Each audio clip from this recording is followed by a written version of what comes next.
So welcome back, everybody. This is Paul again, and today I'm going to talk more about meditation and experiencing more subtle things in life. I talk a lot about perception in a lot of my videos because, as I mentioned many times, our little attention is like this tiny little point. See, we have this tiny little attention, and wherever we put it, we look around, we see, and we try to understand our existence.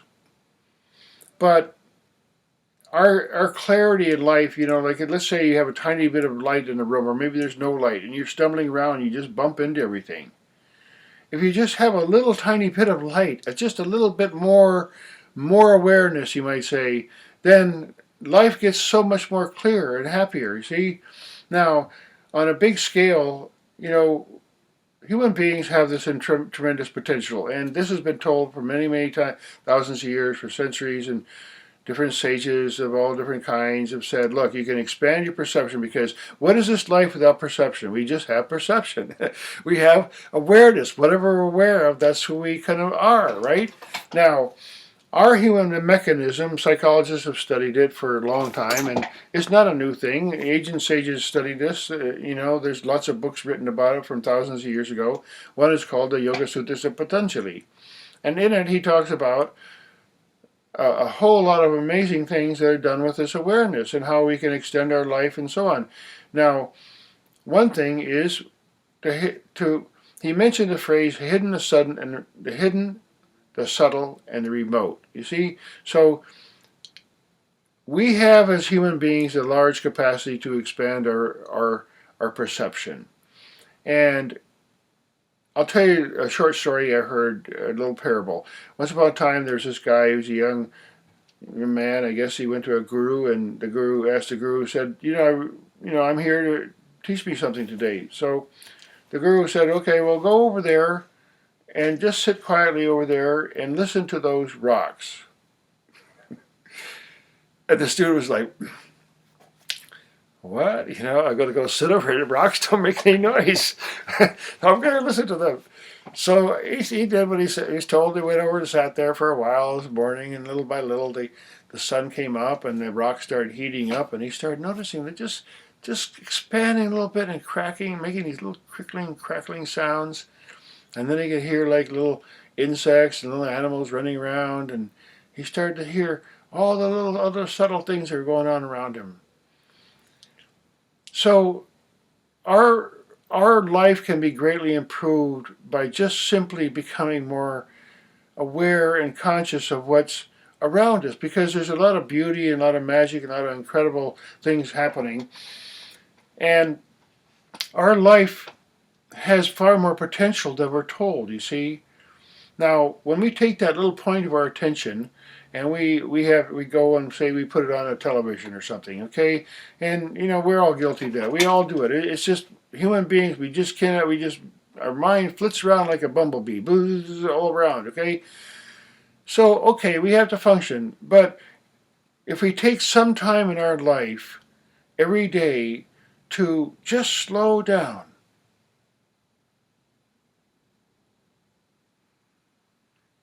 there's a feeling of oneness that is innate to our being. I often talk about perception as being almost like the ocean, okay? The consciousness is, according to the sages and according to many people's experiences, even in the modern day, that there's nothing but consciousness, okay? We can ask with our little minds, oh, well, why is that? Well, why is that? Why is that? There's so many questions, right? But how are we going to get those answers if we live 100 years? The cosmos is very big. We're not going to get those answers. Intellectually, we're not going to get those kind of answers. So we have to get to a point of an understanding and our awareness that, look, we're not going to get the kind of answers that might necessarily make sense, because one of the things that Patanjali said in the Yoga Sutras of Patanjali was, don't react to what you perceive.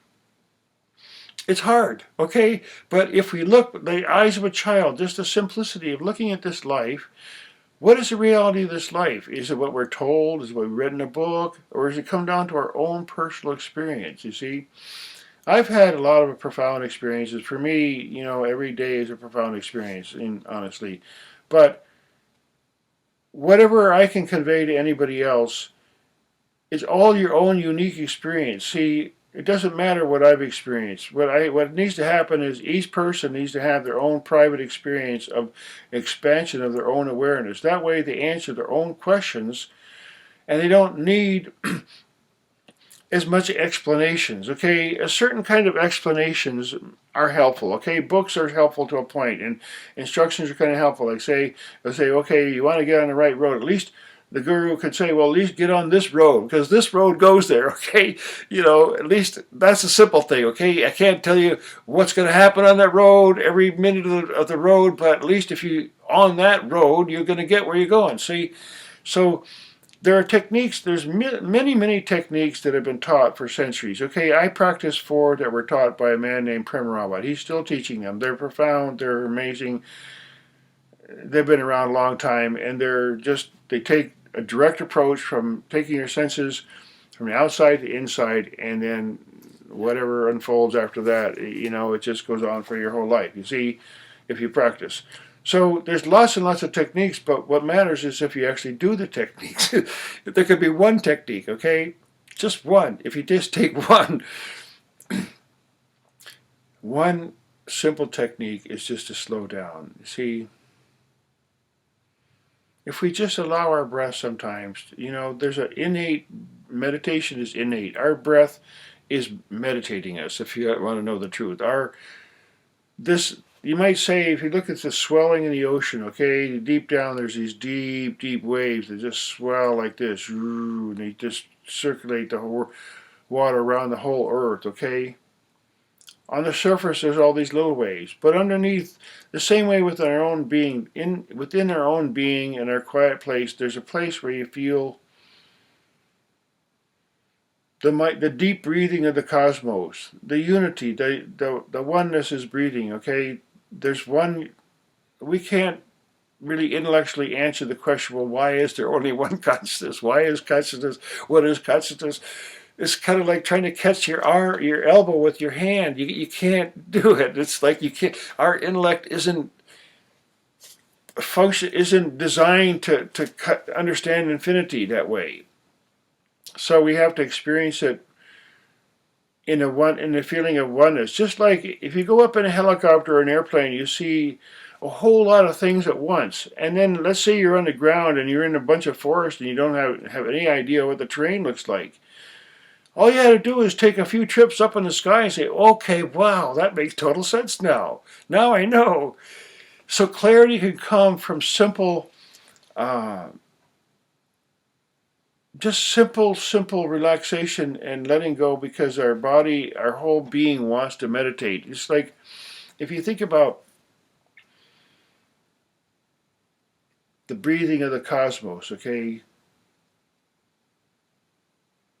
it's breathing the atoms. There's a life force, there's awareness, there's basically just incomprehensible consciousness, and we can have a practical experience of that to tune in to some degree, so that we have a really understanding, just like that going up in an airplane. You see, okay, now I get it, because now I feel the oneness, now I know how to feel oneness. So I encourage people to do whatever they can to just use quiet time, whatever way, to try to experience something subtler, just subtler. And another really profound thing is just letting go. When we sit in our quiet time, there's no judgment. There's nobody there judging us or comparing us or evaluating us or anything. It's just us and our own being. There's no duality there. So we just can allow ourselves to feel bigness. We feel expansion. We feel ourselves being a part of the cosmos, because that's what we are. We have these little shadows and things around us that we think of ourselves, our identity, and people like as far as identity, if you identify with your body, I mean, some people take it to the extreme. I mean, they get plastic surgery. They want their body to look a certain way because that's who they are. They're that body, okay? And then the body, nature takes its course and they don't look that way anymore. You see, they might even look better if they just let it happen, naturally. But the point is that our concepts about ourselves, we are not fixed beings in that sense of just, a certain shape or something, or a certain style. In our nature, in our deep nature, we are basically floating. We are like the wind. We our own awareness doesn't have like anything, and he doesn't necessarily need to wear a coat. You see, in other words, people dress up and they put their costume on for their work or whatever, in their identity. But you see, in our real being, we don't need to have that. We don't need to have any apparatus or any clothes. There's a non-dual, neutral, deep place within us that is automatically perceiving. You see, the subconscious mind, which is called by psychologists the subconscious mind. Okay, for me, that's the most conscious part of us. That is us. There's a part of our being that is perceiving vastly more than what we can memorize and what we can take in with our physical senses. Okay, even our physical senses, if we just slow them down a little bit and take care of our body a little bit, our physical senses will also be more sharp and more tuned to the subtle. You see, like touch. People can feel maybe just a little bit of breeze on their hair or something very, very subtle. Um, so our our awareness, there's a link between our conscious mind and what our unconscious mind, you might say, or our superconscious mind. So the problem is that, like for example, you're in a big city, you got a lot to take care of. You can't keep track of all these deep psychic things. I mean, you're just too busy. Maybe there's some emotional thing that you got to deal with, or maybe there's some vision or something you had a powerful dream. But you got to go about your day and you got to do your thing, and you can't think about that. So what happens in modern society is we get kind of a split between our conscious mind and what was the perceptions that we have subconsciously and subliminally.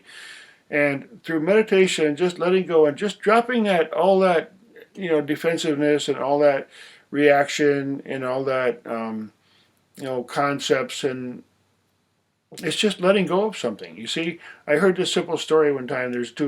A yogi and his student were walking along, and they came to a tree, and it had a low branch, and the the student had been talking about how, my mind, my desires, they have me. I don't know what to do about them. I'm in the grip of these desires or whatever. And the teacher just jumped up and he grabbed onto the low-hanging branch and he said, "Oh, the tree has got me, and I don't know what to do. The tree's got me. I'm stuck here in this tree." And the student says, "Well, just let go." See, letting go is a profound thing. There's a lot of different psychological, tools that, modern psychology, letting go and surrendering, and, the words can be misconstrued, but basically just letting go what we think we are so that we can really be who we really are. You see, and many people have just relaxed and made transformations in their life, and they have had powerful experiences and developed new habits and new skills and new careers and new friends and a whole different life after just changing and their whole perception. You see, and unfortunately, in modern schools, a lot of people aren't told that. Every day can be a transformational experience. Okay, just like if you're going on a hike or something, you come around a turn, you just suddenly see this incredible view that you never ever saw before. Your whole perspective totally changes. It's the same way in our life. We go and relax, we let ourselves perceive something more subtle.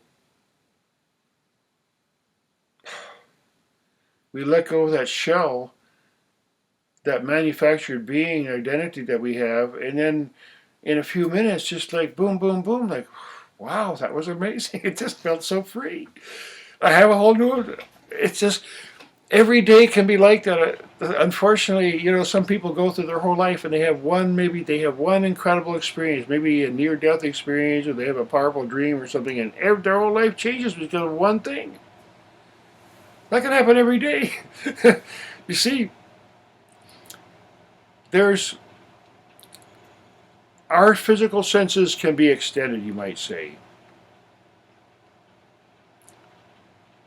And I personally have had a lot of profound experiences, but I can't really talk about them because they don't mean anything to anybody.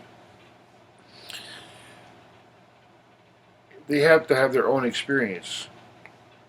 And that's where techniques come in. So I urge people to find a teacher that they feel can help them. And what is the proof of a true teacher? If a teacher teaches you something and you do what you're taught and it makes a big difference and you found results, then that it doesn't matter, you know. Anything can be a teacher. You see, to a real student, anyone can be a teacher. Unfortunately, to someone who's not open, nobody's a teacher. They don't learn anything. So, but for a real student, and the greatest teachers are the best students. So, as far as practical techniques, there's a really, you can look this up, and I'm not a medical person, but I'm sure, anything I'm saying, it would be very harmless. Just when we let our breathing go down to a natural state,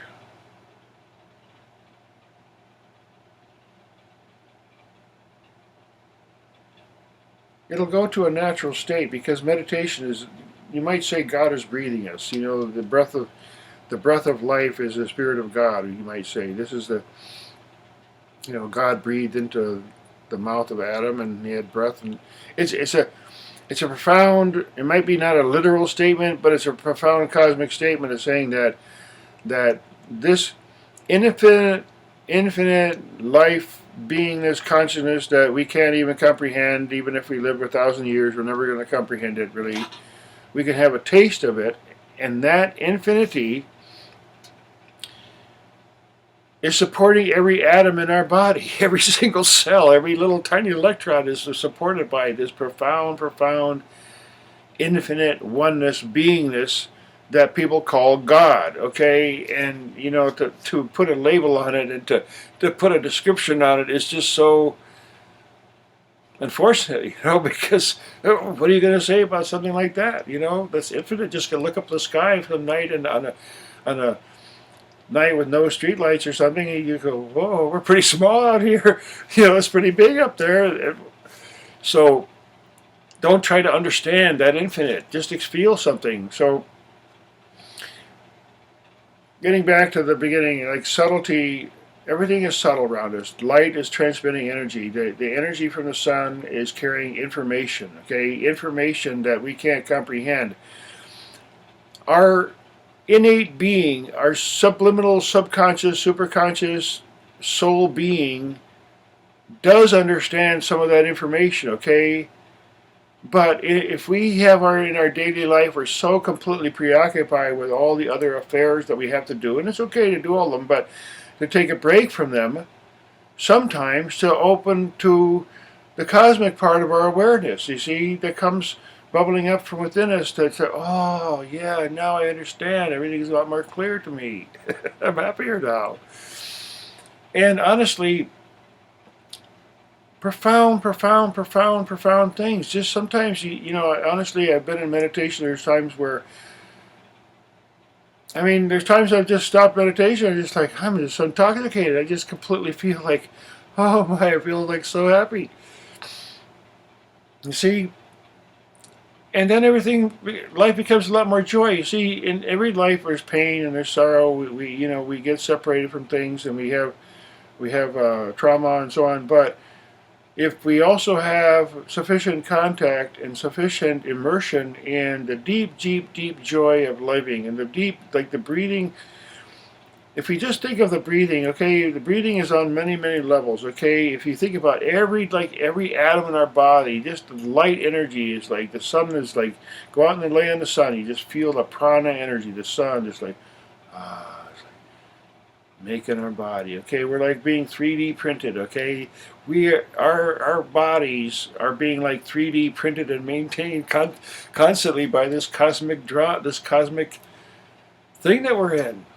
It's so profound we can't comprehend it. It's like, if you study it for 1,000 years, you wouldn't understand really completely how this whole cosmos works. But we know it's amazing because we have this life. Now, I probably talked enough right now, and I try to make these videos reasonably short. But again, I want to talk about personal experience that everybody needs to have, because a good teacher is just going to encourage people to be on their own to some degree. Okay, here's how to ride a bicycle. Go ride it. Okay, once you get good at it, just go and whatever. And that's where I have a teacher. I listen to any kind of teaching, anywhere I could learn something from. But I've listened to a lot of different gurus. I practice a certain 4 techniques that I've done for a long time, and they seem to be pretty adequate for me. They always work and take me to some very profound experiences. So I encourage the people to learn and ask questions. I know I'm not a big channel here, but I do have a certain amount of interaction with people. And please like and share. And you know how the censorship's going here, without getting political. But for some reason in this world, there's people who don't want us to know anything about liberation. They don't want us to be free. They don't want us to be happy. They don't want us to be healthy. They just make money on our sadness and our bad health and our confusion, you see. But we are independent beings here. We are very sovereign beings. Each of us is like, honestly, sometimes you just look at any other human being like they're just like a goddess or a god or like an angel, or they're like, you have this human body is being sustained and created and held in by this incredible, powerful, amazing, fantastic procedures, processes that we're involved in here. And if we have a conscious, we have the little thread of our own awareness. Be sure to let that awareness settle, just like a tired bird. They say when the Upanishads, it's like a tired bird. It gets tired of flying. After a while, the mind gets tired of wandering around and wandering around. The wings get tired. Let it come down to rest.